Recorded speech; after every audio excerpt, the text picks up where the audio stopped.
YouTube has chosen the game No Response for analysis. It is a 3D walking simulator game with a story, produced by Yaron Spinner.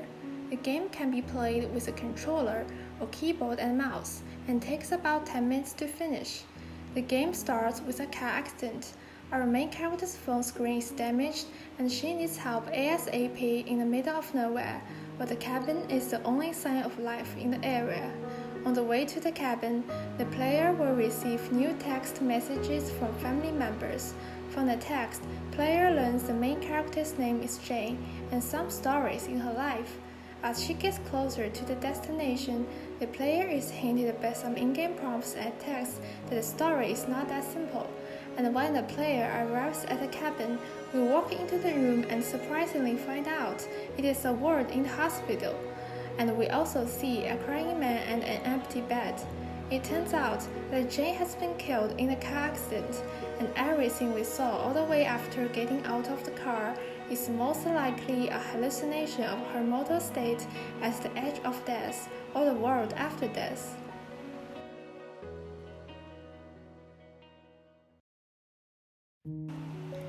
The flow of this game is short, but it is polished and it contains many outstanding elements. Immersion. Just like most games have, No Response has a formal and opening. Sounds play at the very beginning of the game, with sparks flashing on a black screen, where the car radio is broadcasting news. Then, there are the sudden sounds of car drifting and crashing.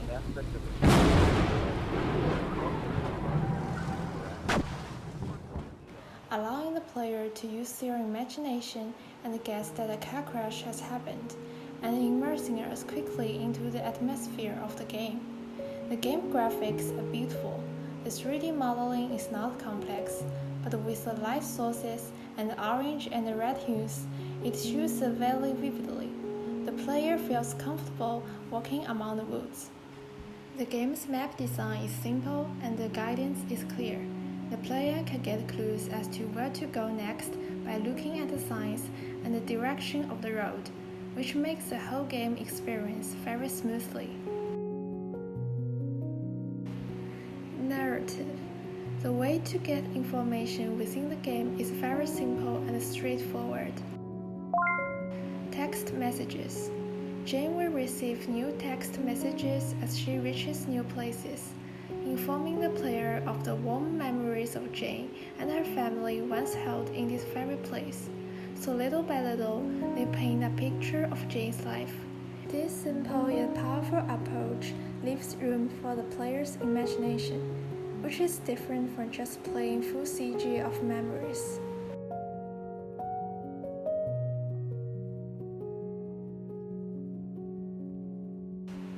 Outstanding details.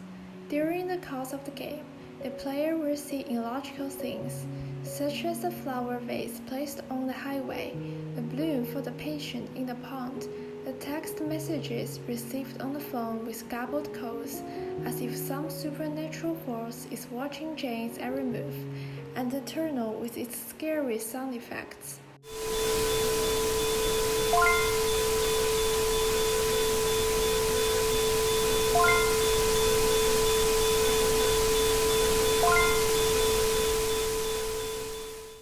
However, after finishing the game, all these mysteries are answered.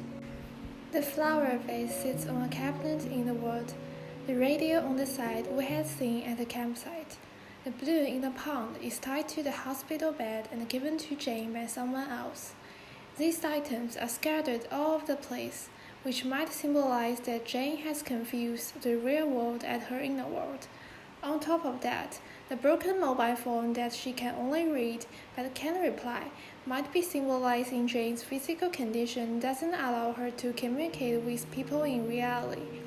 The scary sounds in the tunnel are the alert sound of the ECG machine, and the text messages of "come back" could symbolize Jane's failed treatment and inevitable death. One of the details that gave us the most goosebumps is when playing the game for the second time. We discovered when Jane arrives at the cabin and looks down the hill, it is possible to see the road when the car accident took place. At the beginning of the game, we can only see our own vehicle, but at this point, we could see that a road blocked off and an ambulance with flashing lights parked there, symbolizing the reality of what actually happened. When detail like this is found, it is a great surprise for the player and one can feel the hard work of the developer.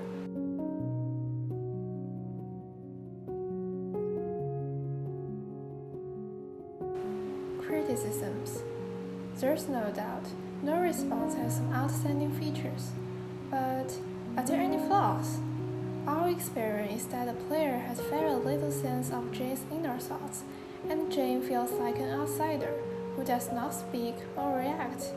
The only time there is any mental activity in the game is when the player tries to walk towards the first tunnel and hits the invisible wall.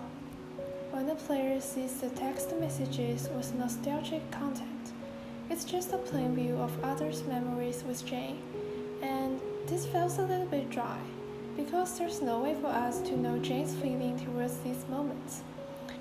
The developer describes the theme of the game as love and loss, but we rarely perceive Jane's love and care for her family. This also results in the emotional impact of the player learning of Jane's death at the end of the game not being as powerful as it could have been.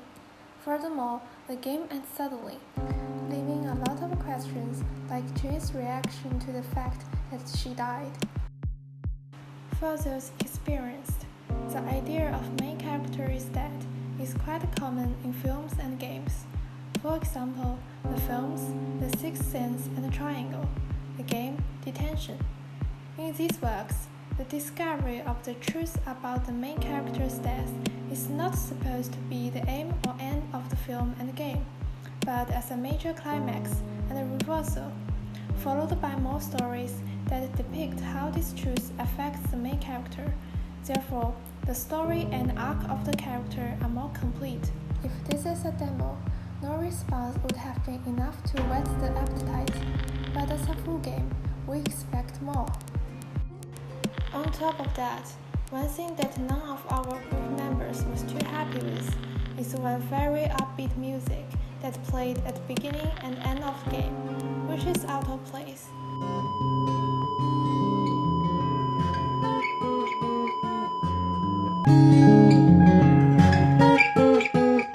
We think the developer Yaron Spinner wanted to show that Jane was particularly fond of the music, so Yaron played it on Jane's car and hinted that she was listening to it when she died. However, the music gives a happy feeling, which washes away a lot of the sadness that had been built up and reduces the impact of the ending. We think it would have been better if the music had been played when the final scene switched to the credit list and add a fade-in, fade-out effect.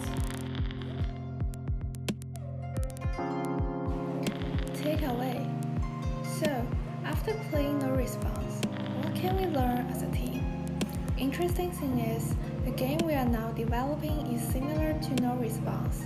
Both tell a story of a dead person who is still alive and learning the truth. Firstly, in No Response, there are no inner thoughts for Jane, which fails to create a two-way emotional interaction between Jane and her family. This is a problem we want to avoid. Our game will reveal the inner world of the characters through rich text and raise the player's empathy for the main character. Secondly, the inappropriate timing of the music in No Response shows us how badly that will affect the game experience. As a result, the timing for our game's music and sounds will be carefully considered. The emotions of sound effects should match the plot. In conclusion, No Response is a good game with pros and cons. We really enjoy it. Thank you for watching. Don't forget to subscribe to our channel if you want to watch more game reviews. I'm just kidding.